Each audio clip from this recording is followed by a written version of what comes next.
इन्हां गल्लां विच ज़हरा ते अली एहसान रोंदे चिखदे हसन हुसैन आए। आवा मरदे ते करदे ववेला ज़हरा अली दे दिलां दा चैन आए। अल फिराक फिराक फरियाद करदे कमली वालड़े दे नूरुल ऐन आए। दीद आखरी अम्मा दी करन देवो साइम आखदे पाक असनैन आए।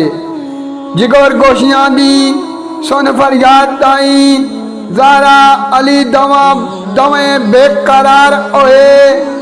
पुछया हैदर ने दवा शहजादियां नो जाने पिदर क्यों जे अश्कबार होए। अपनी अम्मा दी आखरी दीद वाले रात तुसां ते किवें आज़ार होए।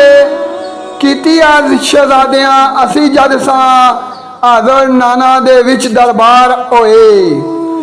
उथे डिठे पैगंबर सी कुल कट्ठे मेरे नाना दी विच सरकार होए। अम्मा जान दी उथे जुदाई वाले ऐसा नाराज साइम अशकार होए। अम्मा जान दी उथे जुदाई वाले ऐसा नाराज साइम अशकार होए।